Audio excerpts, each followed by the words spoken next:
এত কথা শুনতে চাই না, এত কথা শুনতে চাই না। 2000 টাকা বের করবি, নাহলে হাতে কাজ দেখা দিয়ে যাবো। টাকা দে, টাকা দে,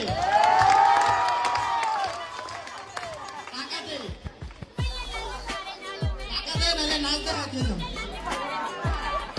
কি 500 টাকা? আমার গাড়ি ভাড়া দিয়ে আসছে, 3 লোক নিয়ে 1000 টাকা দিয়ে। ওই টাকা তোর কাছেই রাখ,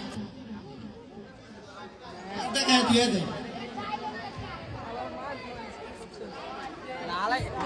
দিবি না? দিবি না উঠামো?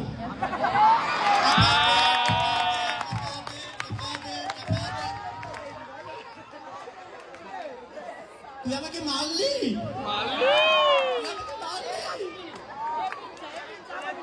এই পৃথিবীতে জন্ম নেওয়া কি আমাদের ভুল? আমরা আমাদের স্বাধীন মতো বাঁচতে পারি না। ধন্যবাদ ইমরান।